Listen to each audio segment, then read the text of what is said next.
All right, everyone. Thank you for tuning in to FFTV. This is Final Podcast 4, and for the next hour or so, will be one of the most surreal experiences we've ever had. Please excuse me, but I am simultaneously overhyped and starstruck at the same time. We have so a hyped. very So special guest party member. At 7 years old, I'm gonna start it off with a story. At 7 years old, I asked my brother Sean. I said, "What is the name of the man with the gun arm?" He paused for a minute as if he had to think. He said, that's Badaz. And I said, okay, well, Sean and Badaz became my favorite characters of any video game of all time. Of course, later, I learned that their real names were Cloud and Barret, and that you have the ability to change the name of the characters. But even then, I understood his reasoning for the name Badaz.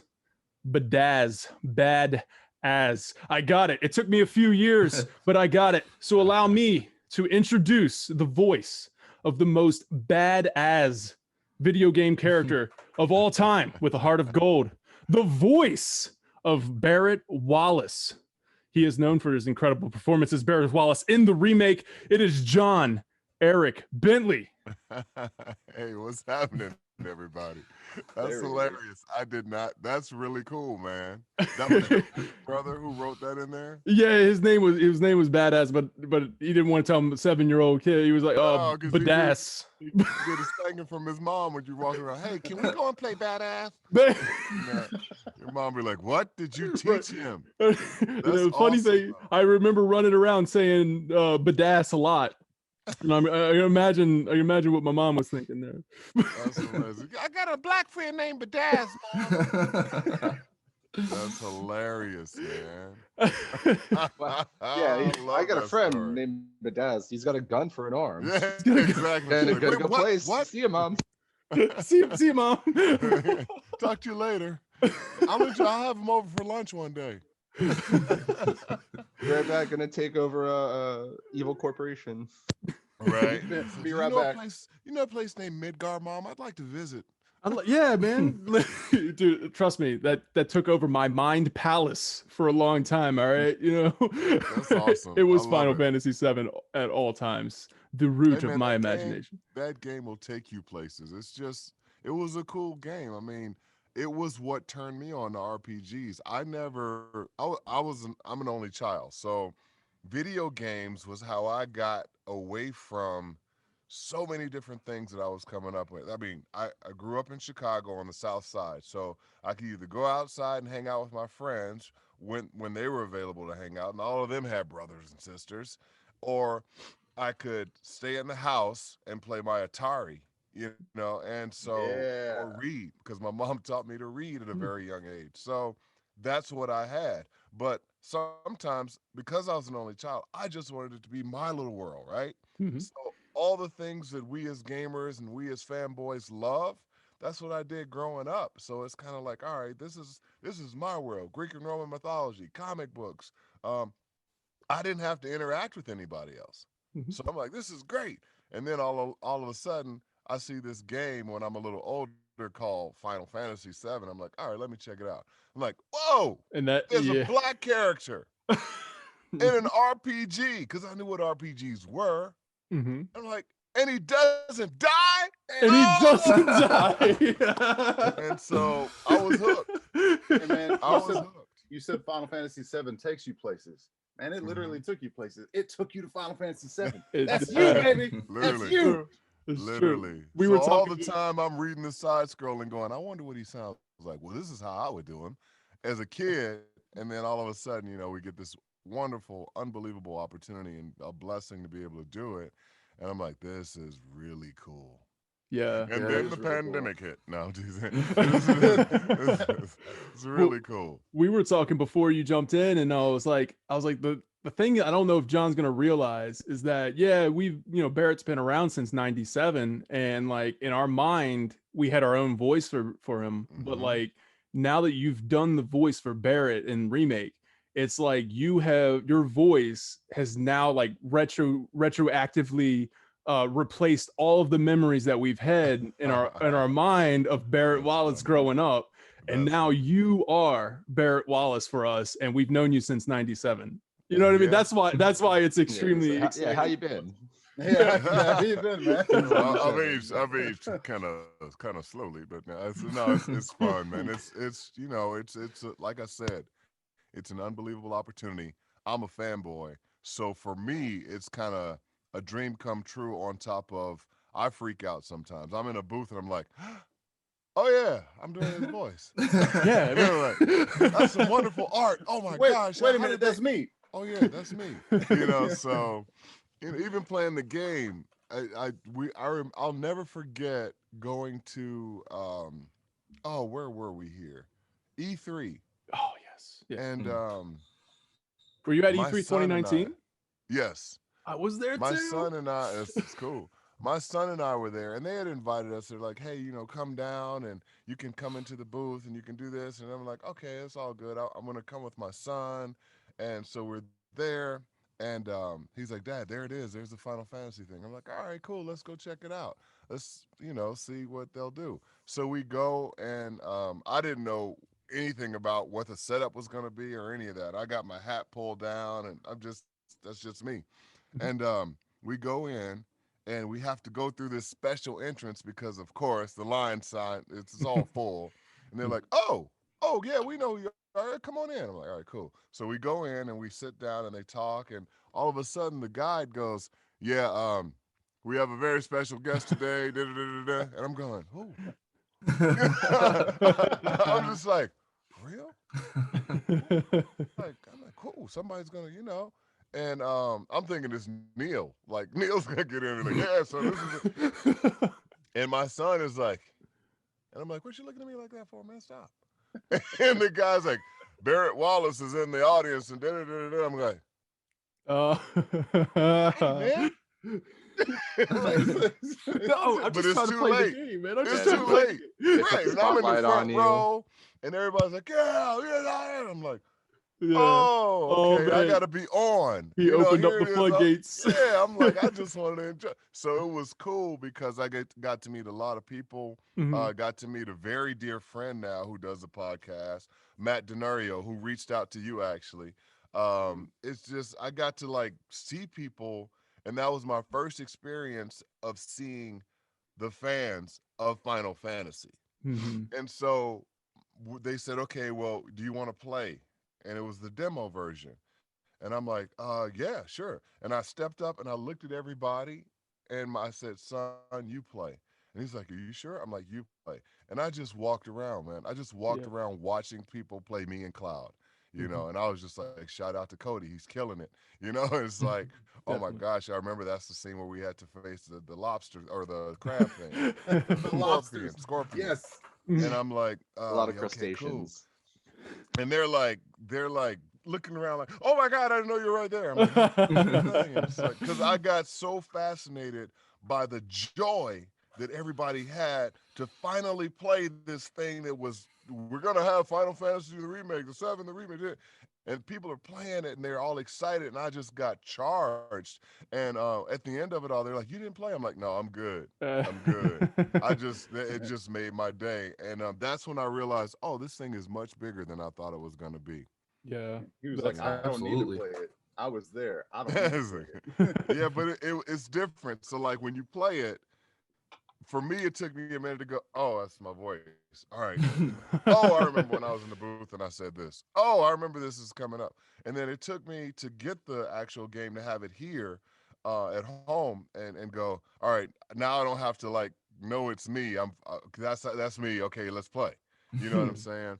But that experience was I guess it was the foretelling of how big the fandom or the fan base was for Final Fantasy, Mhm. and how appreciated the character Barret was. I didn't know that because the first game, Final Fantasy VII, Barret is kind of a caricature, Mhm. and he's like what when people watch Sam Jackson back in the day, everybody wanted to say MFer, right? Mhm. that wasn't of the culture, pretty much. You're like, oh, I like him. He gets to say he's a black man who gets to say MF anytime he wants. And he says it so many different ways, you know. And so everybody will walk around trying to imitate the Pulp Fiction speech. So it was just funny to watch. And here it is. Well, Barrett was kind of like that for a lot of gamers coming up who are like, oh, yeah, this dude, those little things, he's cussing. This is what I think he's saying. You know what I Yeah. mean? So everybody thought that Barrett was this big, black, brute, badass dude. And Mhm. yes, he is a badass dude, but I didn't want him to be a big black brute. I didn't want him to be a caricature. Mhm. And so I wanted to show the different levels that he had, and I wanted to be able to read him how I heard him, but also it's a mixture of how my voice along with a couple of my relatives' voice, and I'm like, all right, this is a perfect blend. Mhm. So I wanted that to not be this stereotype, one that misrepresented black folks, my my people, Mhm. myself, my family, my culture, and honestly, the United States, because I knew this was a worldwide thing. So I didn't want that to happen. And lo and behold, 2020 comes and the game is released and prior to, and we see all this cultural craziness that's going on, and I'm like, praise God that he put it on my heart to do him this way so that we wouldn't have to be a caricature to continue to flame the fires that we're dealing with in our country right now. Man, I'm so Absolutely. happy. I'm so happy you brought that up because in fact I did have that as one of the questions, but I'll just go ahead and skip to it now. Like I feel like it is something that really should be celebrated. That you've taken this character and I mean, yes, a character for sure. Uh, he did have depth to his character in the original. He did have a lot of heart. But the way he was personified, or I guess in the localization, or um, I guess in just that time, that frame, Hmm. uh, yeah, it kind of like started to becoming this Sam Jackson or Mr. T wannabe in the Mr. T, yeah. localization, Hmm. and but I don't think it was there was a character there. You know what I mean? There was their depth, and if you look past the stereotypes and you see that depth in the original game. And I think what you did that should be celebrated is that you took that, you found that depth within that character, you found the heart, and you just brought it to life.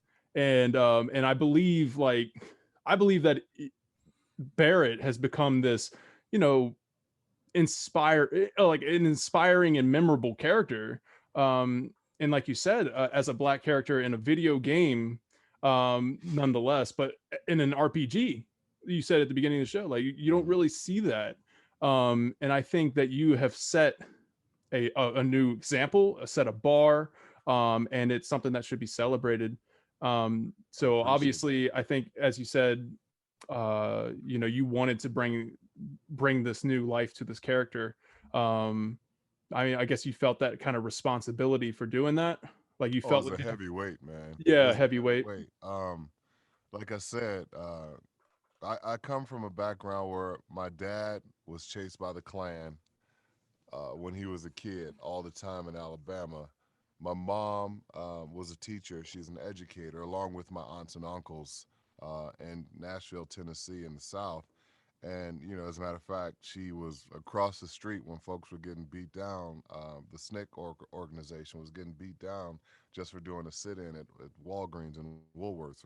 And so it was really. I come from a family of educators, and I come from a family who went through the civil rights movement, and their parents, my grandparents, went through sharecropping and all kind of crazy stuff. So I knew the weight that was on my shoulders to portray a black character, number one. But then to portray a character that honestly is literally, figuratively, vocally, everything bigger than life, um, and over the top, I wanted to make sure that we still were able to portray that character with whatever sense of realism that Final Fantasy has, but within the mindset that we're not playing a caricature or a stereotype that the world pretty much has of. I mean, the world has their own stereotypes anyway, Mhm. but I was very well aware of the responsibility that I had to represent and represent well. I'll never forget going over to Mexico in school. I played football for the University of Minnesota. So my last year after I finished playing, because I was redshirted, so I had 5 years. My last year, I had to finish a language requirement. Last thing on the doggone list. I'm like, dang it, I didn't finish all my Spanish, and I know why, because I ran from that shit. I was just I wasn't good, you know. And I mean, I did everything. I tried to do Italian. I tried to do French, and then finally I'm like, I'm just gonna do Spanish because everybody here speaks Spanish in America, and I'll be able to do it. And anyway, so I went to Cuernavaca, and I'll never forget walking the streets by myself a lot, um, going, wow, you know, let me go get some comic books, right? So I went to the book stand, and it was during the whole OJ stuff, which was weird. And I went to the book stand, and I was looking for the comic books, and I saw the comic books. I'm like, oh, okay, dang it, they're in Spanish, but that'll help me. All right, cool. And then I saw another row of comic books, and I mean, you know how we have Marvel and DC, Mhm. and it's like a lot because there's a lot of characters. They had a whole row of these kind of thick trade paperback books, and they were all these depictions of what slavery brought on of African Americans, black folks. It was the character of the Pickaninny, the character of Uncle Willie or something it was called, the Mammy, the all these crazy things, and they Lil Sambo was the name of them, and I'm like, what the. Yeah. So I couldn't be angry because I'm like, I'm in Mexico. Is this how they see us? And there was a row of like doggone Marvel, and I'm like, this is crazy. And there Mhm. were issues. It Yeah. wasn't just like one. It was like, okay, this is number one, this is number two, this is number three, and on the cover it showed these crazy depictions of how they perceived us, and it was okay, you know, Mhm. for it to be out. And I'm going, nah, let me buy one just so I can make sure that this isn't what I think it was, what I thought it was, and beyond. And I went, this is how they see us in Mexico. Buy them All right. all and just to get them off the shelf. Well, I mean, when I tell you there's a lot, when I tell you there's a lot, there is a lot, and it threw me. And I was still a student, so it's Yeah. not like I had the money to do that anyway. And they're gonna restock them probably the next day. So I'm looking, and it hurt my heart so bad. And I was like, man, does the rest of the world see us this way? Yeah. And then I realized that a lot of people do see us that way, you know. And I just wanted to make sure that if I could do anything with the platform that I'd been given, I would make sure that the people who saw Barrett and the people who see me as John Bentley as an actor in whatever genre I do don't see black folks that way. Mhm. You know, so that was my little history on that. I'm gonna So, stop talking. Y'all got No, it's oh, questions? good. you're fine. Thank you for So, sharing, man. actually, it's kind of on that note. Something I've been thinking about is, and we talk about how in the original Final Fantasy VII, Barret is a central character, but he's kind of limited. You know what I mean? Just as the way he's written, and everything And stereotypical, if you you will. guys know we're fanboys, right? So most people Right. didn't read the side scrolling. They didn't read it. They didn't really. Right. They didn't take the time to go through. We probably did because we're Yeah, like, absolutely. Absolutely. But I But mean, you see right. Barrett angry and he's shaking, or you see him knock the hell out of Wedge. Wedge and some flying. You know, Right. so that's what you saw. Those were Mhm. the visuals that you saw. So I'm sorry, I didn't mean to interrupt, but Oh no, you're good. I mean, we're here to listen to you talk. Right. But I think what's so interesting and like great about the new, like the remake with you in it, is I think the way it's, and it works out really well, the way they cut off the first installation and first installment, where it's all taking place in Midgar. Mhm. Because if you think about it, chapter one, if you will, of Final Fantasy VII is a story of civil oppression, right? That's the whole concept of it. And in that microcosm, Barrett is the leader of the organization trying to take him down. Mhm. Cloud is the main character of the story, but for that first arc, Barrett is the leader. He's the figurehead of that story against civil oppression. Now, when it comes to a meteor being summoned by, alien interplanetary deities, you know, that's kind of Cloud's kind of thing. You know, he's got the Oh make yeah, and all that Cloud stuff. and Seth. But the most relatable human story is that first chapter about civil oppression and the fact that a Black character is the symbol, like the figurehead of that story arc. Is just something that I think that you really get to bring to life in Remake. And you guys were talking about how in the original Barret does have character. I mean, everyone who really plays the game knows how sensitive Barret is. But you kind of, instead of the way they set it up where it's like they kind of project this macho, you know, stereotype, if you will, and then later on they're just like, but wait, here's something interesting, he has feelings. But like in Remake with you, you just wear that on your sleeve like the whole time, like it's so much more apparent. And I think that's a really great job you did with that. But just thinking about how you're talking about the story and racial issues and everything like that, I just think it's really interesting and really powerful that you got to do that, you know, for like an entire culture. Yeah, I mean, shout out to the writers and the translators, though. I mean, Square Enix, every time I went into the booth, I'm like, man, they put it down. The storylines, the writing, the dialogue, the dialect, everything with all the characters from where it was derived. It's just, they threw down, man. The creators, oh my, the art, oh, some of the stuff you could just look at as a still shot. The artists, I mean, this was a major project, and to be asked to be this little part and the cog in this huge, unbelievably world wheel it's just a blessing, and it's an honor, and it's just really cool. But yeah, thank you, man. Say it's a little bigger than a little part. I think Barrett's and a big old part, man. We can't talk about great writing in Remake without the Barret song. There's a part where you're in the plates going to the number 5 reactor, and if you get on this one platform, it takes you to a little side, a hidden material, a hidden sub material, but like the kind of like the indicator to let you know like you're getting warmer. Going on an adventure. Yes, find some treasure. That was funny. That there's a lot of stuff that we were in the booth, and my director, Kirk, he was like, "Yo, man, you just get to ad lib, just do a bunch of stuff." And then the writers, the translators were all there. John and Ben are like, "All right, just have at it," you know, because they would hear me in the booth just do crazy stuff when we weren't doing the lines, and so they were like, "All right, it's just your time, just do whatever." And so we got to ad lib and just have fun, and that was an honor. That was fun to be asked to do the victory.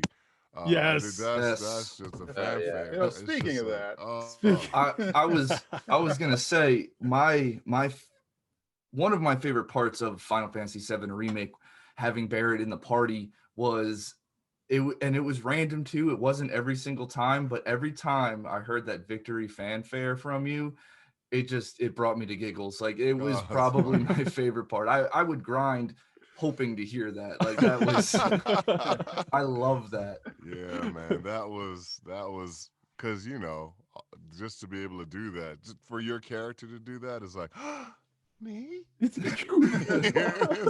It's just me. You think we can get a preview of that right now? Oh, I'll give it to you somewhere in this interview. I think it would be beautiful to close out this. Like we made it to the end. Oh yeah, we'll do the fanfare. We'll do it afterwards. I'm glad I don't have to do it on a kazoo. Right. Someone asked me to do it on a kazoo. And it was fun. I think I won the thing from doing it because no one else knew how to do it. And I'm like, well, oh, okay, shoot. I played with kazoo when I was a kid. I was the only child, damn it. I funneled my frustrations away. Any single child does. Learning the kazoo. But Vinny, I got you. We'll get it in, man. Awesome. I appreciate that. When the moment is right, you'll know. Right. All right, John. We have lots more to discuss. I do want to throw this little bit in there real quick. Allow us to take a brief moment to introduce ourselves. We are Final Fan TV. We're a big shot YouTube channel. We aspire to mind blow you away with awesome Final Fantasy content that we hope you enjoy watching and or listening to. We want this channel to blow up like a grenade bomb. Currently, we hammer blow our weekly final podcast. That's this show. As the channel levels up, much like a character gains new abilities, we have plans to start new shows to satellite beam to your devices, like Let's Plays of the entire franchise, deep dive reviews of all Final Fantasy games, and a news and rumors show, and much more. You are among the first to start a new game with FFTV. So we ask that you break the thumbs up, subscribe with Unger or Anger Max, and level grind the share button, because not sharing a video with John Eric Bentley, well, that would be a catastrophe. Thank you. I am Daniel Hofflich, and my FFTV party members are Osby Tomlin, That's right. Reed Daniels, who is finding himself in a very once again precarious another precarious spot, and then Vinny McGovern. How are you guys doing? So let's get just a brief introduction. Osby, what's up? Hey man, first of all, thank you so much, sir. This is a huge honor to not only speak to you directly and hear from you, but just what you did for the gaming community, specifically with Final Fantasy. It's just, this is incredible, absolutely incredible. When I this morning, when I thought about this today's podcast, I thought back to the remake announcement, and if I could have told myself 5 or 6 years ago, however long it's been now, that I get to speak to you, man, I'd have been like, no. No, insane. But no, a little about myself. I am a retired professional wrestler. I used to beat people up in tights, and I love Final Fantasy, as you can see with all this stuff back here. I love your wall, though. Right, we got good old Barret right here. We got my action figure up here, but more importantly, we got Barret right in the middle, and we're just so excited that you're here, man. I love that, man. I love you. That's awesome that you got an action figure of you when you did your thing, dude. That's just cool. That's really cool. Vinny, what's up, man? Appreciate it. I'm still starstruck right now. All good, Vinny. I'm just a normal dude. I stand up and pee just like you. Oh, well, then Vinny's got a problem. Yeah, I sit down when I pee. Now he's even more starstruck. Barret can do anything. Sorry, Vinny. I didn't know you wore Depends. No, it's all right. Well, it's I all guess right. it depends on the situation. Oh, no. Oh, that's cool. I'm teasing, Vinny. It's all good, baby. Yeah, I actually enjoyed your work before Final Fantasy VII Remake. I watched Heart of Dixie. I enjoyed you on that show. I'm a huge Resident Evil fan, so I recognize you from that as well. And I'm a firefighter, and I believe that you voice a firefighter on a animated series. So yeah, I thought that was from there. Yeah, I thought that was pretty cool. I love firefighting. Before you keep going, man, thank you for your service for so many of us and being on the front line, brother, because I don't think y'all get enough credit and enough applause and enough just action to understand that we love you and we appreciate you, bro. We don't do it for the applause. We like making people go home. That's right. That's it. Right. So, but I just want you to know I recognize that and I appreciate you so much. Thank you. Thank you, sir. Reed, what's up, man? Wait, Vinny didn't finish. Oh, we didn't. I thought it was Vin. Oh, my bad. I mean, I could be finished. Nah, I could be done. I mean, like, I didn't want to cut him off. It got a little quiet, so I was like, all right, let's move on then. Tell us of your fanhood, Vinny. Well, Final Fantasy VII was the first Final Fantasy that actually resonated with me. It was a huge part of my life. It actually got me through some dark times, which I think Final Fantasy, no matter which one it is, I feel like it appeals to people depending on where they're at in their lives.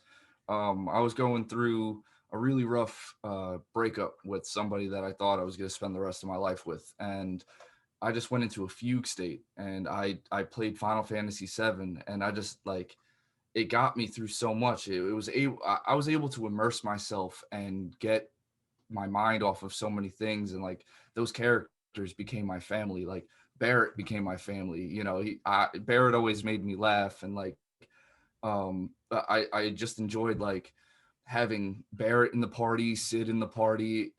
It was always, you know, something like Sid reading in my the voices that I would have in my head, the things that Sid would say. Like I always thought Sid was like this like 50-year-old grandpa, like always like this angry grandpa, and then you know you find out he's like 27 years old. It's like he has an old soul. It was just funny. But Final Fantasy VII and all of its characters really got me through some hard parts of my life. Man, I appreciate hearing that, bro. I mean, I'll share with you guys after everybody does their introduction, but we'll come back to that because Yeah.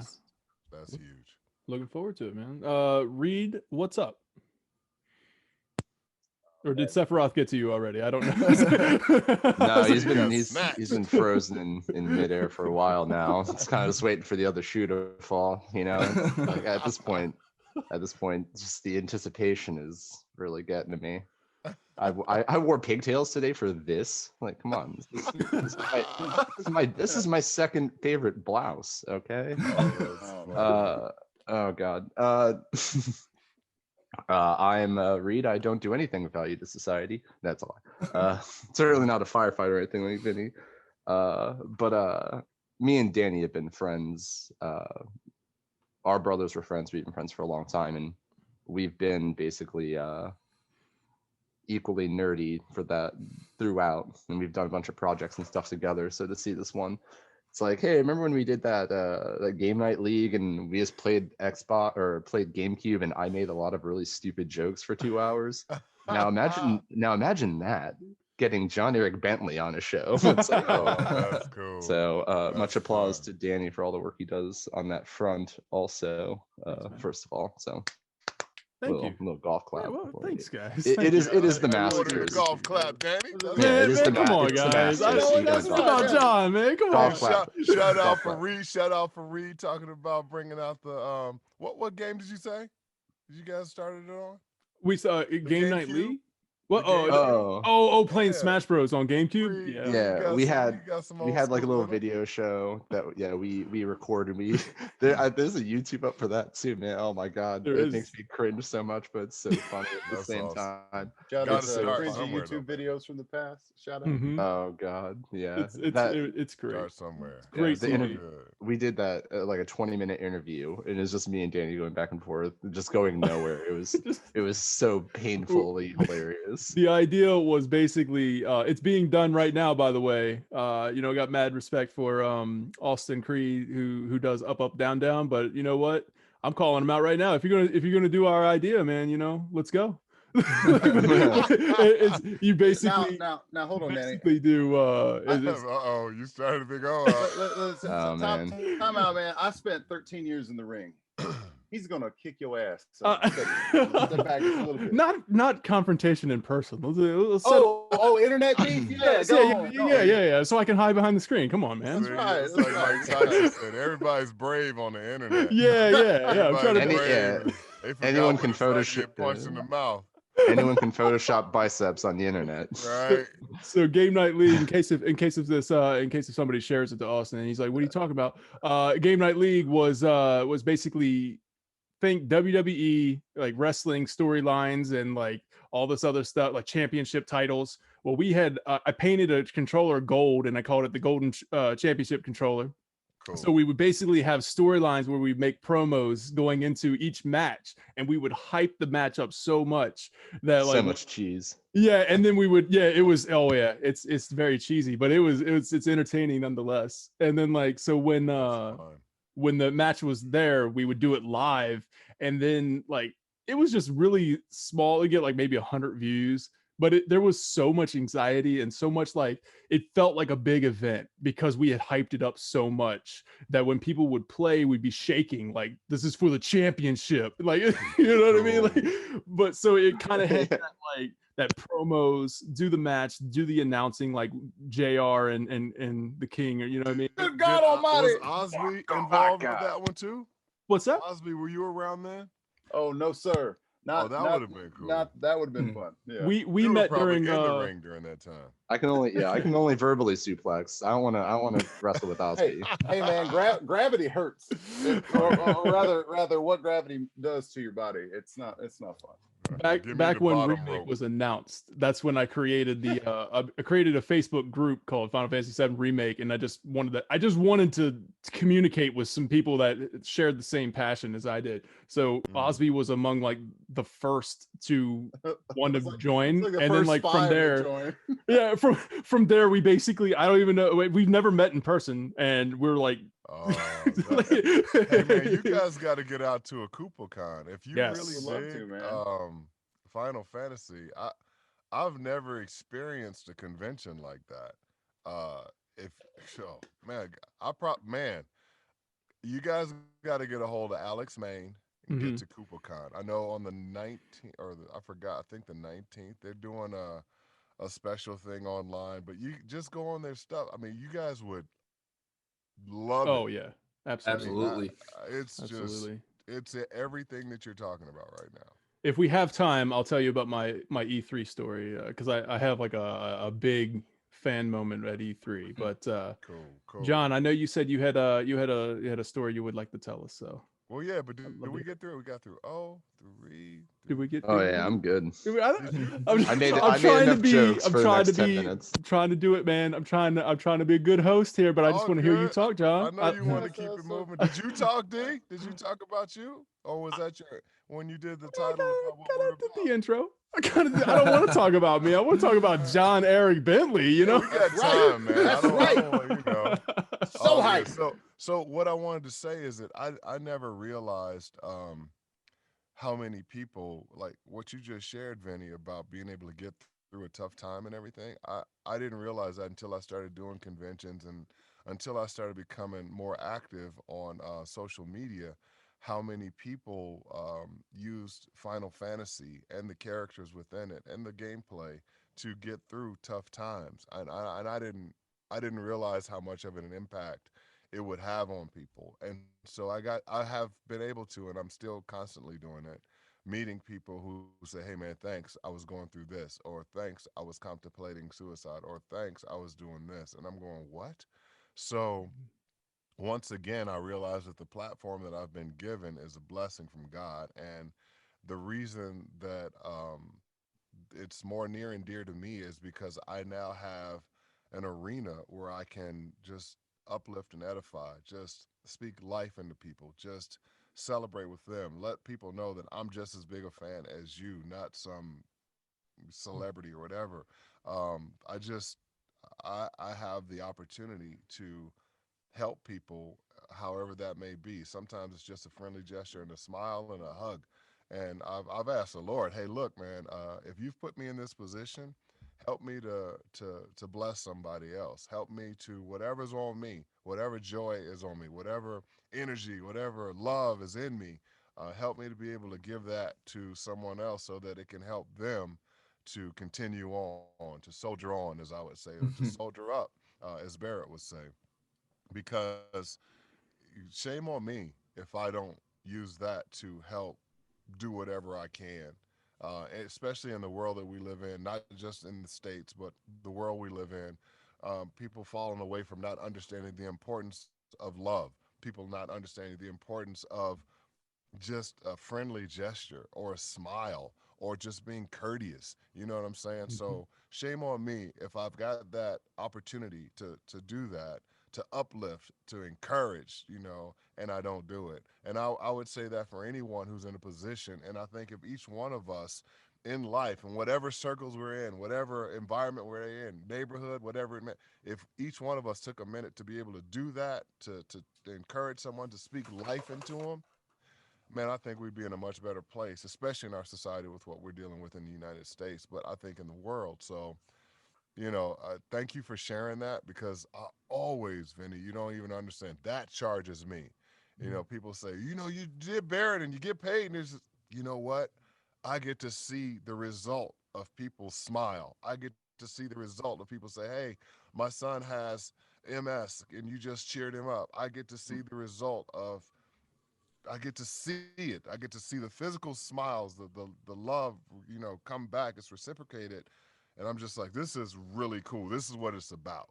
Mhm. You know what I mean? So thanks for Well, sharing that, man. we assure you that there will be many a good deed done in your name, in light of your statement there. And thank I you for that, hope by the Yeah. way. so. I I hope love that so. gesture. I I kind of think the same thing, and it's kind of easy for the world to kind of get you down, especially Yeah, living in the times we do. So it's a yeah. beautiful message. Thank you for sharing that. Oh, you got it. Uh, yep. Just speaking from the Final Fantasy fandom alone, we are eternally grateful for what you do, sir. Not only Hmm. bringing this character to life, but just that message you just shared there. Mm. For real, we can't thank you enough. It's greatly appreciated what you do. Thanks, Big What's O. actually really Yeah. interesting, and you're talking about games getting people through tough times. It's it's something that as a kid it's like very subconscious, but as you grow older, you start to see it much more visibly. But like when you play a game, especially as a kid, it's like a time sink. You come for the swords and the monsters and all that stuff, but subconsciously throughout the game, you start picking up like these underlying themes and stuff, and they kind of impact you and you don't realize it, and then you play that same game as an adult or when you're older, and it's almost like those themes are actually what you realize, like, oh man, like that's like the whole game right there. I missed that entirely. I just Mm. was like in Final Fantasy 7, it's like Hmm. about identity, like Hmm. struggling with your identity, like for Cloud's like living in the shadow of like his role model like Zack, and for Barret, it's wanting to do its best for the entire planet, Hmm. despite it being seen as wrong by by everyone around him because he's Yep. causing harm Yep. for a greater good. It's just like I think a lot of those themes people pick up on them without realizing it, and I think they do latch on to those kinds of stories, and it Uh, does help them get through things because they relate to it. that's true. That's why I love the writers because there's a message within the game, Yeah. and a good game has those messages. I look at God of War. I look at different scenarios in Red Dead. It's not just a shoot 'em up slasher game. There's messages in them. Last of Us, just crazy stuff going on where you get to escape for whatever time that you want to escape. And if it's a good writer, if it's a writer who cares about people, because that's another thing that I think we're missing. People got to start caring about people. Yeah. You know what I mean? The whole mask thing cracked me up. It's like people Oh arguing man. about, well, I'm not wearing a mask. Why? They're my rights. I was like, it's not about you. It's not. It's not It's in not my about eye. you. What's Not funny is in $100. my eye. when people say that about masks, they say, you can't make me wear a mask. It's like infringing on my rights. But then, someone without shoes walks into their store and it's like, Yes. whoa, whoa, whoa, no shoes, Yes. no shirt, no Right. service. Like that's No infringing on shoes, my no shirt, rights. no It's service. like, no, This is it's a different. yeah. This is a privately owned business. This is a business. Hmm. So they're asking that if you come in here, don't do these things. If you want service, right? And it's not even that. It's for me. It's beyond just if you go into a store. It's because I've had dear friends get COVID. I've lost friends who got COVID. I've lost relatives who got COVID. It's not fake. I remember everybody was talking about Yeah. it being fake. I had a friend go to New York to bury his sister who died unexpectedly, right? And no one knew what it was then. He went back home with his wife to bury his sister, and before he got off the plane, he knew something was wrong coming back. They didn't even go home, and they left. They landed in LA and went straight. They checked into the hospital, and I think he was in for like 35, 39 days.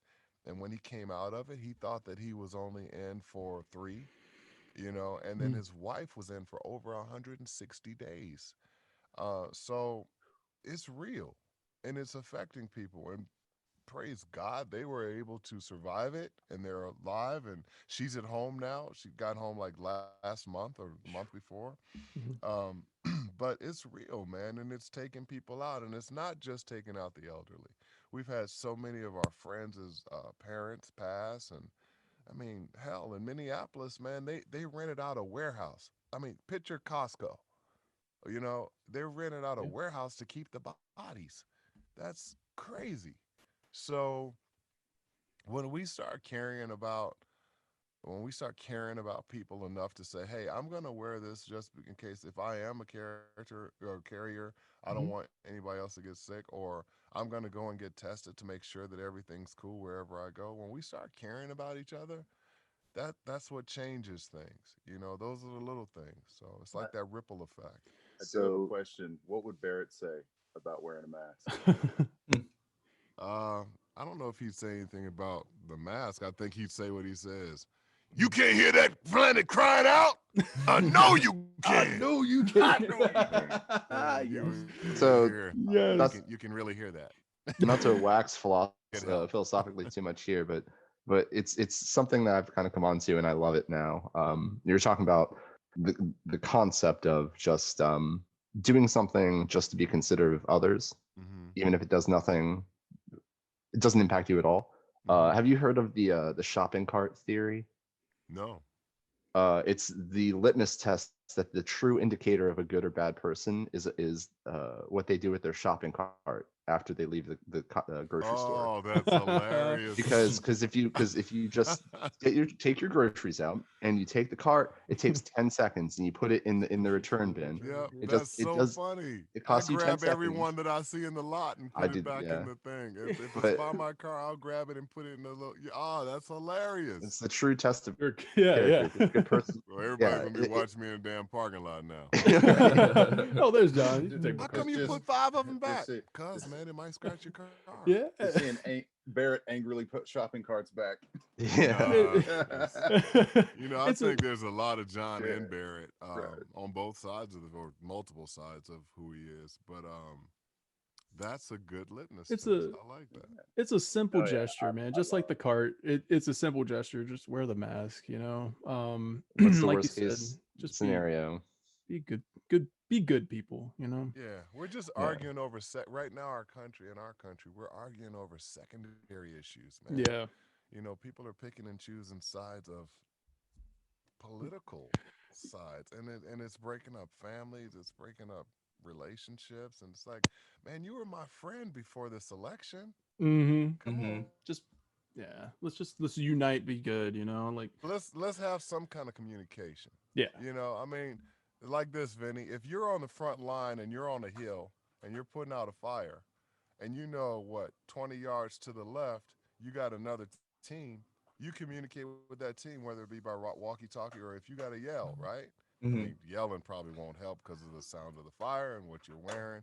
Yeah, we got the masks. Right, you got to communicate. So the biggest thing is I want to be a bridge builder. I want to be a bridge in between communication because so many sides don't want to communicate. And I'm like, man, if we just sat down, I'd be able to hear your heart. If we just sat down, you'd be able to hear my heart. We don't have to always agree, but let's just at least have some kind of communication so we can quench the violence or quench the us against them theory. yes. And I think that is a start. If communication builds any kind of relationship, regardless of the people are strangers or if they've known each other for years. That's well said. Yeah. Just Photoshop John as a bridge, and on one side of the bridge is us, and on the other side is them. John is the bridge. We got quick artists here. It's all good. Now let's That would stop be doing Reed. a philosophical thing. We That'd got be we got questions and stuff. Oh, yeah, right? we Hey. do got questions. We got some rapid fire. Yeah, we got Yeah. a lot of questions, John. I do want to not move away from the subject at all because I believe what you said is Valuable. really relevant and it's something that everybody should hear. And I think that going into this conversation, I didn't know we would end up talking about that, but I think it does like just build on your character, not only as not your character Barrett, but as you, like John Eric Bentley. Is just a really great guy. You know what I mean? Like Confirmed. I appreciate it, man. confirmed. FFTV confirms. John is a great Man, guy. I'm confirmed. Ding, ding, ding. No, seriously, man. I mean, it says a lot for us as men. It says a lot for us as people if we care about our character and integrity. It's just something that's missing. Yeah. Especially in the Western culture, we've slipped up and forgotten about courtesy and generosity and sympathy and even more importantly empathy Mm-hmm. and just character and integrity. It goes a long way, man. It goes a long way. 100%. All right, so we're gonna go on to John. At first, when I created this was going to be a warm up, but I feel like we're all warmed up, so you should be ready to go on this next All right. segment here. You know what I mean? All Like right. this is going to be a warm up for the questions, but I think you're going to be ready. Okay. This is going to be a rapid fire segment here. I'm going to ask you questions. Just whatever comes to mind. The first thing that comes to your mind, just go ahead and answer it. They're going to be silly questions. They're As not like any. John or is it as Barret? So you got to be on your toes because some of these are about like what would Barret do, or you know, what is Barret's Oh, thing. cool. Fun. This is Yeah, fun. yeah. My And brain's then awake. yeah. And then Dave Chappelle, my brain's awake. What in the hell is this magic?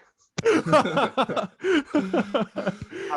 do you know I just binged like all of the Chappelle Show on Netflix last night? Oh, I saw where he announced, you know, and on the same day, Netflix made my shit available. And I didn't get paid. Did you see that on Saturday Night Live? But I didn't get paid. That was funny. I'm like, ooh. Yeah, Dave Chappelle's, he's incredible. There's Jay Farrell, Dave Chappelle, Eddie Murphy. There's so many great guys out there who are just so talented, man. Mhm. It's just, and no, Dave Chappelle is hilarious. He's one of the dudes now. He's on my list that I really want to meet. Yep. Along with Samuel Jackson, I got to meet Denzel. There's so many That's awesome. people that I want, but Nice. Dave Chappelle the dude is deep and he's funny and he's real and he's good. He's good. That's awesome. Yeah. The dude that's on crack. That's hilarious. Oh, I can do Tyrone Tyrone Biggums. Biggins, but I will not do it here because this is public. You don't know about me, Joe Rogan. I'm on crack. Yeah. That's just This funny, is- man. This is the best. Thank you for tuning in. Thank you for tuning in. This is the John Bentley Chappelle Show hour. Oh my god. Actually, I start doing all the voices. Yeah. Oh no. Next idea for a show, comedian tier list featuring John Eric Bentley. Comedian, yeah. Do S all the tier. voices. S tier. That's funny. I recently saw a meme on Facebook, and you know how Oregon announced that they decriminalized all drugs in Oregon, and I saw You a know meme. that's not like totally true, right? But there's, I know the that yeah, detail there's behind it is crazy. yeah. But I hear you. Go ahead. But the meme feeds into how everybody is perceiving that, and Mhm. you know, on the medical side, like I get the news from like other states and everything, because we kind of learn protocols from other states, and Yeah, so when I first heard about it, I was just like, all the pieces aren't there. I'm sure there's a lot more to that story with Mhm. Oregon decriminalizing all drugs. But I saw the Dave Chappelle meme where it was Tyrone Biggums, and everybody was just like, Oregon decriminalized all drugs, and then he's like, peanut butter and crack sandwich. And I thought that was hilarious. Because it's Dave Chappelle, man. Yeah. Some of the best, yeah, right? Some of the Peanut butter best cracks. comedians are the ones who actually read the news and they're Mhm. actually aware of the things that are happening. The most reliable sources of world. news in America these days are like late show hosts, which is Oh, incredibly depressing. Even like, though it's opinionated. Yeah. It's I mean, there's always funny. bias. Yeah, it's still funny, and it's, they try to be as accurate as they can be. Because I kid you not, we are now in a society where people are doubting everything. It's like, is that real So- news or is it fake news? Who started that What's shit? right? You What's know? what's actually sad is we're talking about late show hosts being more reliable sources of news, because and yet, yes, there's bias, but what's sad is that that's still improvement, because major media for the most part is beyond that. It's propaganda. Yeah, it's about like, money, man. Yeah, It's it's about better to money be and biased numbers. than be propaganda, I guess. So I mean, which what is made it sad. what made it cool to say, hey, I got 900 million followers, and now you get paid for that, as opposed to, hey, I'm a hardworking entertainer, and this is my product, and you don't get paid for it. Mhm. I We guess have since gotten bathwater became a currency. We've just become so I guess. lazy, right? That's just, we've become so lazy. Mhm. Game, bitches. We have become so Blouses. We're gonna start like quoting. I misquoted it, but we're gonna start quoting all of those. I remember when Eddie Murphy Delirious came out in Raw, and every time I'd be having a conversation with my friend, someone would just drop a line from it. Like that's Dave Chappelle now. Dave Chappelle and in some cases Key and Peele. Funny. Yes, great show too. But I'm sorry. We're going to do. We got We're going to do questions. Hey, look, Rapid I fire love it, questions. man. This I is have, fluid. I love it. I love it. Don't, yeah. I have I'm sorry, notes. we keep going down rabbit holes. Man. Nah, it's Okay, great, I'll man. be This is- Alice. this You is be the good. Cheshire Cat. I think we're worried about being like with the hype and everything. This would be like a stiff conversation where it's like, "Hello, Mr. Bentley, could you please?" Oh. So it's like the fact this is like rolled so Organic. fluidly. This is good. Yeah, I love it. love it. Yeah, Been man. great. We can't be like, "Hi, I'm John Bentley, and I do the voice of Barret Wallace." Well, how the heck are you, John? Yeah. She went Great. like How are this. you, fellas? Terrific. I'm just drinking my decaf coffee. I paid with my credit card. Right. We can't do that. Oh, did you have DoorDash, or did you actually go out with your mask? You know, it's Let's like, go well, to an for advertisement. $9.95, you too can have DoorDash. right. We can't. But so I'm loving it. You know what I mean? Like I have the notes right here, but I'm glad we're not even like it's loosely going off these notes. You know? All good, man. I'm You got an loving it. outline. Yeah, Yeah, we're it's calling more it of a Mick- guideline. I love it, man. Mick Danny's because he's loving it. Did we get that point yet? Oh, we did? Okay, cool. This conversation is going great. I'm loving every bit of this. All right, John. Cool, man. Cool. Got a lot of editing to do. Yeah. That's all good. Come on, man. Or Let's none. do your questions. Let's get the questions. All right, here we go. You got Ready? me all pumped up and excited. Here comes. I'm like, I'm ready. All right. It's that anticipation. We're gonna Right? go down the row here. Yeah, so I'm gonna ask 5, and then it's gonna go to Osby. He's gonna ask 5, and then Reed, and then Vinny. Okay, All right, cool. so they're gonna be quick. Here we go. Ready? Cool. Are you ready, John? I'm ready. Are you ready, man? Here we go. You said John, so I'm sure assuming John has to answer the first one. But I'm gonna Are you test ready, this. Barrett? Is John and Barrett ready? Yeah, I know. It's like, hold on for a minute, man. Let me get my breath. You're like a schizophrenic interview. Yeah, he's gotta take his Hold on, crazy man, I'm pills. All the bipolar right voices in now. the head. Yeah. I know. It's like in between each person, we go. Okay, go. Chappelle's gonna come out of nowhere. We don't Right. we don't know what's gonna happen. I'm tired of all these mother. that was actually a really good impression of Sam Jackson We there. do Sam Jackson. We do The Rock. We do Terrence Howard. We get all of them, man. Oh my We god. do all of them, bro. Yo, I didn't know you were good at impressions, man. Oh, I have to be. Yeah, that's awesome. All right, here we go, Barrett, John. Here it comes. Jarrett Jarrett. or Baron. Baron. Baron. All right. There you go. It's What is Barrett's favorite color? Blue. What is Barrett's favorite food? Pizza. I was hoping you'd say that. All right. Yo, Barrett is in the club. What song makes Barrett dance? What's this? Dun, dun, 50. in the club. In the club. Yeah, he's in the 7, club baby. listening to In the Club. When Barrett is not wearing a gun arm, what other attachments does Barrett have for daily routines? That's a good question. My other attachments. I Oh, would no. say, which many of you don't see, my assorted bullets, my chains of bullets, so that I can load my gun. All right. All Under my rise. jacket. And all rise for the Honorable Judge Joe Barrett. Oh, no. Unless you're talking about Hannah Montana, yeah. that's a whole different thing. Hey, now, you're an all-star. Oh no. All right, here we go. Osby. Game All right, on, get paid. I was specifically went back to watch that episode of Hannah Montana just cause you were gonna be on the show, and I was like, I gotta watch it. And Yes, Joe. when it was Judge Joe Barrett as the teen court, I was like, gotta throw it in there. Gotta throw it in there. That's funny. Was that all your questions? Oh, no, Oh. we got plenty. That's just Those are the yeah, rapid that's- fires. Hey, wait, let's keep going. All right. Rapid fires. Here comes All right, Osby. Barrett, here we go. Okay. Does the sailor suit actually fit? like a glove. There we go. There we go. Okay, It's Barret. fitted, Big O. It's fitted. You can't tell? Look at some of the graphic art.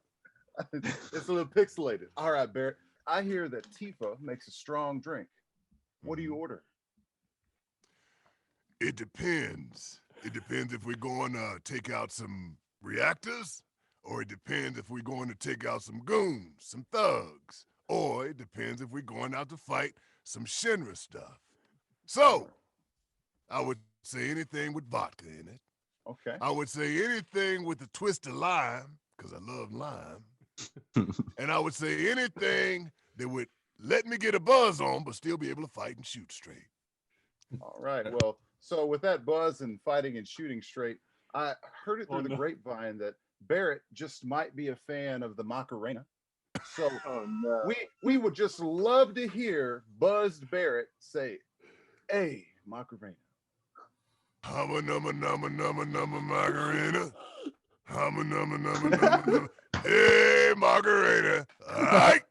I don't know if you realize this, but you've just like closed a story arc between us, and this is possibly the best day ever for all four of us. Because I don't think he would know the words. You know, like, he would hum numma numma. I hear this one on my jukebox in the bar all the time. This one wiggles. It doesn't matter if it's canon or not. That's the best thing I've heard ever. That was especially if he's drunk. Come here, Wedge. I need something to hit. that was better than I was anticipating. Oh my God! leading up to this show, the past 3 episodes that we've done, it's been a running joke that Barret would do the Macarena. Can you imagine when he does this part? We were talking about like victory dancers or something. I can't remember how it came up. Slaps his arm, Hey, shoots everybody. Margarita. I need to take out your boyfriend over there. My bad. Oh man, Just getting my groove on. Reed, you're up, man. All right. All right. So, John, these are more personal. So I've been listening to, just little tidbits you've mentioned throughout our discussion here. So I want to touch on the things that I think I relate to a lot. So, first of all, you mentioned you like mythology. What's your favorite Greek god? Oh man, that's tough, bro. Because there's so many. Okay, so I dig Zeus, but I got Poseidon. I can't remember if Poseidon is Greek or Roman. He's Greek. Poseidon's Greek. Yeah. I dig Poseidon. Although I can't stand what they're doing with the whole Aquaman stuff right now in relations to Poseidon and, believe it or not, Neptune, but or Namor. So I dig those two for what they stand for, but then you got to think about like the ladies, like Hera and Aphrodite. Athena.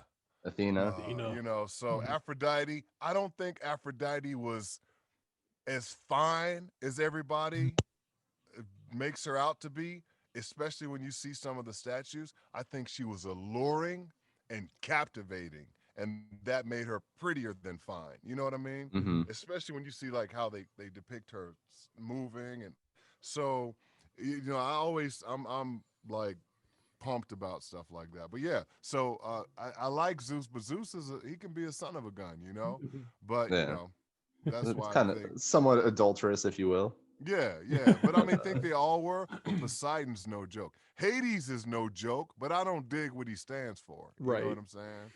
So yeah, we he's can a go. spiteful little brother. No, you must love God of War. Oh, you don't understand. I just wish that, because I asked my sons, they were like, "Yeah, Dad, we need to get the PS5." I'm like, "No, we don't.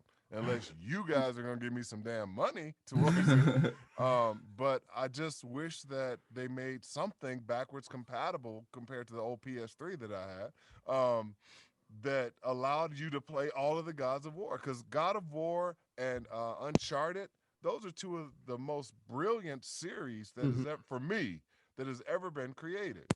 So see Tom Holland in they released what he looks like in Uncharted, the movie. Oh, bro, I'm not even supposed to mention all this stuff, but I got a very, very, very, very, very dear friend who maybe I can. Check notes. No, I'm trying to pull up a picture. Okay.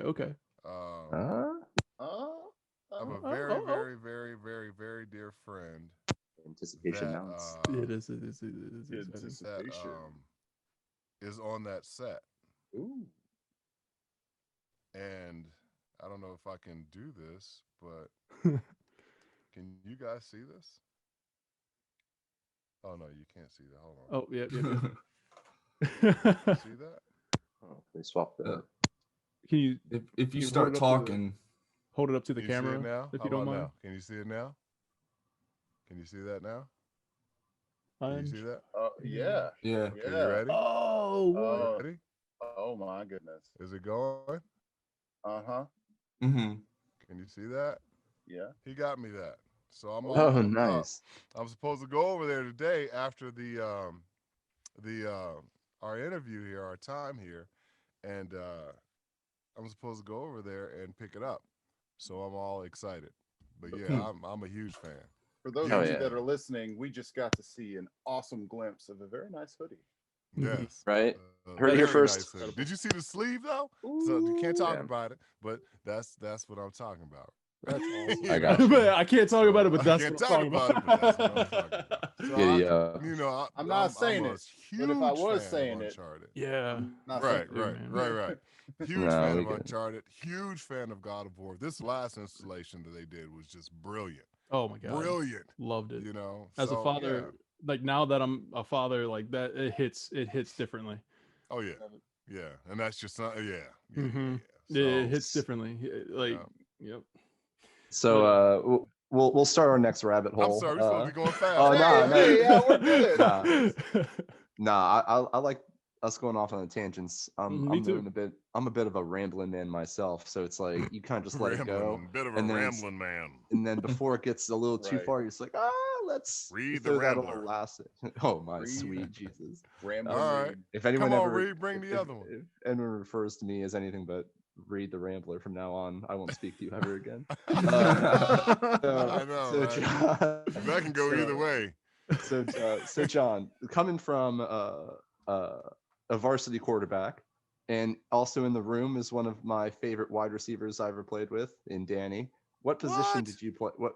Oh yeah, we played football together for I did not know that. I was a 15 receiver. 15 years. We have a local park, and we'd have a group of like 30 guys, and we'd have no pads, full contact.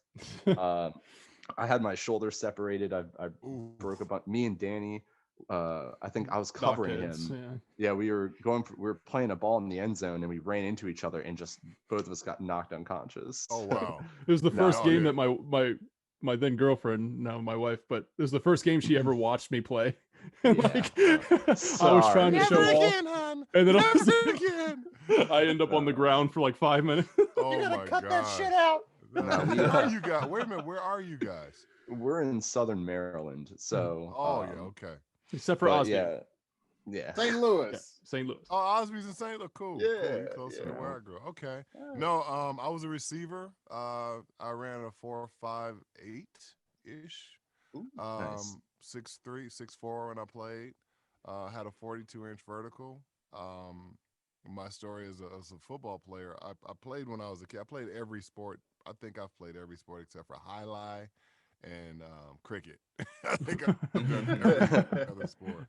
I played And, cricket one time because I was at a barbecue, and someone had like, there's like, oh yeah, stick the wickets. I'm just like, Yeah, it looks like guys, fun. what's your language? There are kids here. When so I'm like, Like, no, sticking my no. wicket, like, oh dear God, like my word. But yeah, and you know how like they kind of like bounce the ball to you to like serve you. Right. So my first experience ever with cricket, I was like, yeah, I'll try it. So they gave me like the paddle or the whatever they call it, and the Mhm. guy bounces the ball at me, goes right straight to the right of the target, goes right into the old boys. Oh, Oh boys. no. That was my so first he was experience with trying cricket. too hard. He wasn't even like giving you a big meatball. He was Oh. I guess There I were- kind of put that yeah. out there. You got hit in the meatball. I was about to say some words. Oh no, That's I'm crazy. triggered. That's crazy. Yeah. No, man. So yeah, so I was a football player. Hell yeah. No, that's awesome. I'm a huge football fanatic, and I can't play anymore because I got bum knees, so it's I just live vicariously through all my football friends now. Yeah, I'm bone to bone on my left, and the thing is, all of my friends who continued on to another level after college, um, they are dealing with early signs of CT is a CTE, CTE. Yeah. and it's hard to see, it's hard to watch, but I got a feeling in a roundabout way that I was spared from that Mm. Yeah. because when I played at the University of Minnesota. Uh, I didn't dig my coaching staff, and they didn't dig half of our. We had like the best recruiting class of its time, and I think one of us played out of that. It was weird. It was just a weird. They didn't know what they had. They didn't know what to do. So I hated football after I graduated, um, and I couldn't even. It's weird. The weirdest. I couldn't even watch it. Mm. Collegiately, I couldn't Hmm. watch it for about 3 or 4 years after I graduated. Wow. NFL, I kind of didn't care about it for about 2 years. And then I started seeing friends that were playing. I'm like, oh, I gotta at least follow my friends. But it was a tough, it was a great learning experience, great growing experience. But I'm glad I didn't Yeah. come out of it with any brain injury that I Hmm. know of. And then body wise, I from a lot of my peeps, I've been spared. But even though I got a weird leg, but I still play basketball. I'm still very athletic, working out, whatever I can do. Right. So just kind of adding on to that question before we move on to the next one. Who is your favorite professional team, and why is it the Carolina Panthers? It is not the Carolina Panthers. And Shucks, I almost had them.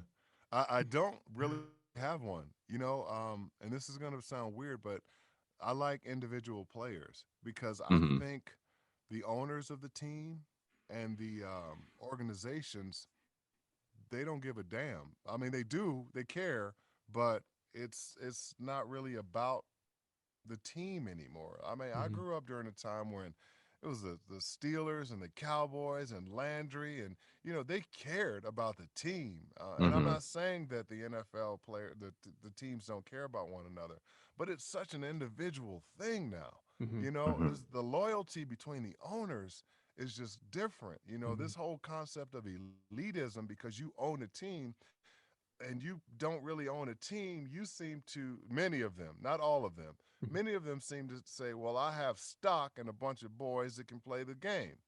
You know what I'm saying? Hmm. So it's kind of like, well, all this trading and all this, get rid of them and all this firing and fast or this cancel culture, even within the structure of a team, teams aren't what they used to be. So it's hard for me to have a team because you never know.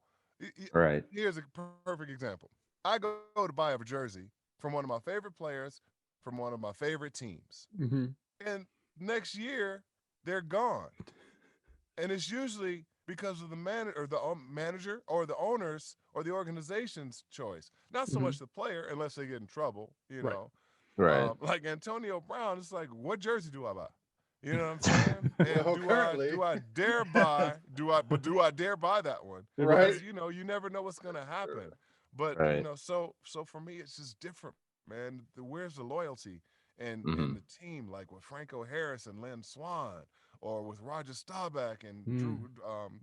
Drew Billy White Shoes, all those what happened to the concept of team? Yeah. That's what I grew up on. So team overcomes a whole bunch of stuff. But if you don't have a team because everybody's flying in and out, that says something about your organization. Yeah. Yeah. You know, Turnover. You ever watch turnover Ballers? rate, Like, huh? the HBO show Ballers. Did you ever watch that with The Rock? Oh, I did. I did all the voice stuff for it. Oh wait, So you were in that I show. do. Oh my God, that's right. I wasn't in it, but we do loop group for it. So You our loop group loops the show. okay? So I've watched pretty much every episode. But That's yeah, I mean the awesome. business behind Mhm. sports is weird. It's the politics behind sports is even worse. Mhm. I'm sitting here now. I've got my youngest plays basketball, and he's the class of 2021. He's graduating this year. Well, out in California, we can't play. He can't play anywhere. So his season would have started already, his preseason. And then his season now has been pushed back to March. Well, Mhm. we don't know if we're going to have a season because of the pandemic. and we don't know if Biden, when he gets in, it sounds like he's going to shut things down for like 3 months. So where does he get the scholarship? Or right now he's been offered by some Division III schools. So we'll see what happens. You know what I mean? So everything's up in the air. And granted, I get it, it's COVID, Yeah. but the NCAA decided, hey, we're going to let the seniors who are in school have another year in college. Yeah. Well, what about the high school kids that are coming out Right. who are trying to get recruited to play? Well, they'll just have to fend on their own, or they'll have to go to prep school, or they'll have to. So they burn a year in college, or they burn. It's like it's crazy right now. I gotcha. Stressful. Yeah. Yeah, there we go down that damn rabbit hole again. Hey, No, man, hey, I love these. Yeah. These are good real takes. real answers and real questions. Agree. Yeah, these are good takes, and I think that like people, I'm sure you do interviews all the time. And it's like you ask like the same questions and same like shallow level like basically, but it's like just by going down these rabbit holes, like people are actually going to see like a genuine side of you and like deeper ideologies that you have. So I think it's like super valuable. So Yeah, happy to have it. Yeah, man, it's loyalty. Right. What happened to loyalty? Bring on the And rabbit you'd be hole. surprised how many interviews I do. I'm very selective. Well, I we gotcha. appreciate Well, you selecting amen. this We're one, and really yeah, do. exactly. We're happy So to what have you're you. saying is Okay. they can follow us right here at Final Fantasy. That's right. That's right. Good So, Wallace. So we were talking a little bit, doing some voices, and it's one of my favorite shows and comedians of all time. So, what is your all-time favorite Chappelle Show sketch? Oh man, anything with Charlie Murphy. Yeah. Every one of those. I still so okay, you just got finished watching it. A lot of people don't remember the episode when he what it was like to be a slave. Oh my God, it's so funny. Have you seen the outtakes? What's oh God, So is that the there's one one where where it's he's hanging on the rope and the guy is whipping him and pretending like he's whipping him or whatever. Yeah. Mhm. And so the Oh. outtakes, Dave Chappelle acts like the guy accidentally hit him. Yeah, it's And like, oh he man, gets what I down. tell you, what I tell you. That's Yeah, the he's like, funniest. The he's dude's like like, bucking at him. oh, that's the funniest thing in the world to me. That's Yeah. hilarious to me. But because I mean, what if a slave got down off the trees? You know what, man? I'm tired of it. Hey, Billy, all of us, we need to revolt right now. It's him and him against all of us. They got 3 shots. They can only get, I mean, just think about it. There's But no, okay. anything with Dave Chappelle. Anything. All right. When he did the Rick James thing, one of the funniest things in the world. There's a sketch. It's another one of those slavery sketches where it's if he can like go back in time. I think it's Charlie Murphy and oh my God, what's Oh yeah, the guy who plays Ashy Larry. Who's the Ashy Larry I don't guy? know He his was name, on but he's Rogan. funny. Yeah, He's funny. he's a little out there, but he is a funny dude. But it's like they go back in time and Charlie Murphy's like, I can't remember, he's like talking mess to like some of the slaves or some people like that. And the guy who's with him is like easy now, Charlie. One of these men might be a grandpappy. And Charlie Murphy looks and makes direct eye contact with Charlie Murphy, just in like a really bad wig, like to look older. Yeah. And it's like mean mug each other. Yeah, And it's one of that's the funny. funniest things I've ever seen in my life. But Charlie Murphy was hilarious, dude. Yeah, he People was. don't understand how funny he was. I broke his legs. They were like linguini. That was hilarious. I'm on your couch. I'm on your couch. Never should have gave y'all money. Yeah, that's all of that. That's Dave Chappelle's a funny dude, man. Inside the mind of Dave Chappelle would be a beautiful ride. What's so funny, and people, I think a lot of people don't realize this is, he kind of like opened the door to controversy like right away. Like literally the first, like talk about like confidence to just like announce your arrival. The first sketch ever in the Chappelle Show, season 1, episode 1, was the Clayton Bigsby black white supremacist. Oh, the black I'm white just like, supremacy. Yeah. it's like that takes some Black huevos to open a new show with that sketch, and it's like, all right, I'm gonna follow, like I'm gonna watch this dude. Oh yeah, when he was One of the where best is shows he? of all time. Where is he? The one guy's That's- head literally explodes. Yeah, Like, that's deep. But that's another thing that I had to deal with in the Midwest and where I was and when I played ball and the recruiting that was happening. And I remember going on visits when I was being recruited to play ball, and there were there was paraphernalia and pamphlets out from white supremacists who were recruiting at the time, and this was in northern Illinois. And I was just like, wow, this thing is bigger than I thought it was going to be, and more blatant.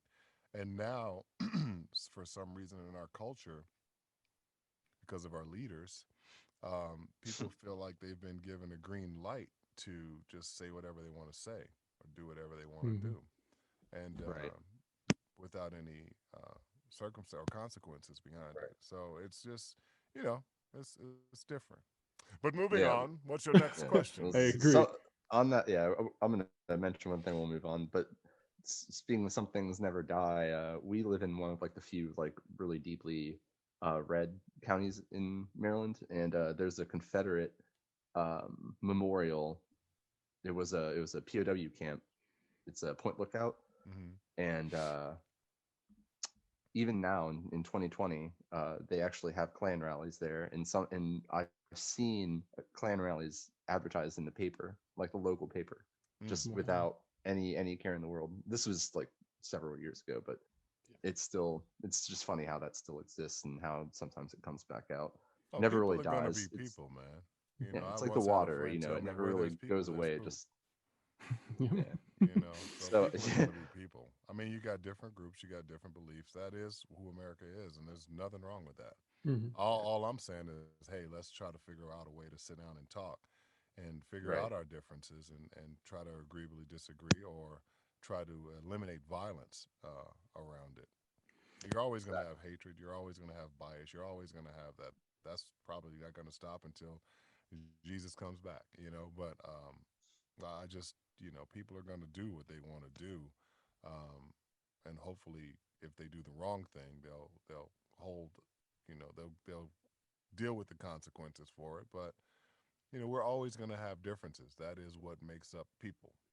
So we just got to figure out a way how to eliminate the bulk of it so that we can figure out where love comes in and overrides it. Love overcomes a multitude of sins. There we go. So the smoothest transition possible. Here you go, guys. Take notes. Speaking of love, we're gonna go back to your childhood for a little bit. Favorite childhood snack or food, and favorite childhood video game. So like Nintendo or Sega. Atari video game, playing Space Invaders, turning it over because you could turn over the score back then. And while I was playing, I lived upstairs from a place called Leon's Barbecue. I couldn't afford to get the chicken wing dinner, so I would get the fries with barbecue sauce on the side while I was playing, and a jolly good drink. I think it was a raspberry or cherry or strawberry drink, or grape. All right, there we go. So actually, and I'm gonna piggyback on that because we mentioned this earlier. You said Final Fantasy VII got you into RPGs. What's another outside of like the main line of games, like Wild Arms? I got into Wild Arms big time. Nice. After Final Fantasy VII. I can't remember. It wasn't Fable. What was the other one? I looked at, and people laugh at me for saying this, but it was for the PS1. I looked at what is the game now? I can't remember. It has the elf, the wizard, the warrior, and you used to be able to play it on a ball track, and it was an overhead view, and you would go through the maze. Oh, why can't I remember it? It escapes me. Me and my buddy played it and finished it twice. And then my sons grew up playing. I can't remember the name of it. By the end of the conversation, I'll tell you. But I looked at that as an RPG as well. It wasn't a typical true RPG, but side scrolling and everything like that. But I got you. Well, I have gone way beyond my time limit, so thank you guys for your patience and for answering my questions in such glorious. Yeah, Reed, you got 10 questions, bro. We only got 5. Man, come on. You guys are all like just imagining which one of you is behind me about to drop the sword through my back. Yeah, I was looking at you like, man, I'm gonna burn your house. I don't know what happened to Reed. He lost connection. We're moving on to. And Osby's looking like, boy, if I had a top rope right now. I was gonna... Hey, What a great word, turnbuckle. Like I don't know why. All right, Reed, that we're good. We're going to move on. We're moving on to Vinny. Vinny, you got 5 questions. Let's make them quick. All right. So, what's Barrett's favorite summon? Oh, what's the one? Oh shoot, what's the one when the I don't even know the name of it. Leviathan? Leviathan? The Leviathan comes There you out. go. Dude, that's the bomb. You know, everybody's like, Phoenix. I'm like, nah. The Leviathan. When the Leviathan comes, that's like when you're playing, you go, oh, yeah, Leviathan, dude. All right. What show does Barrett binge watch in Seventh Heaven Hideout? How to beat up the Turks. That's a good question. I don't know. The Palace must put on some kind of shows. It's got to be funny. The Chocobo Show. The Chocobo Every Show. day somebody races a chocobo. I'm so glad he didn't say Showgirls.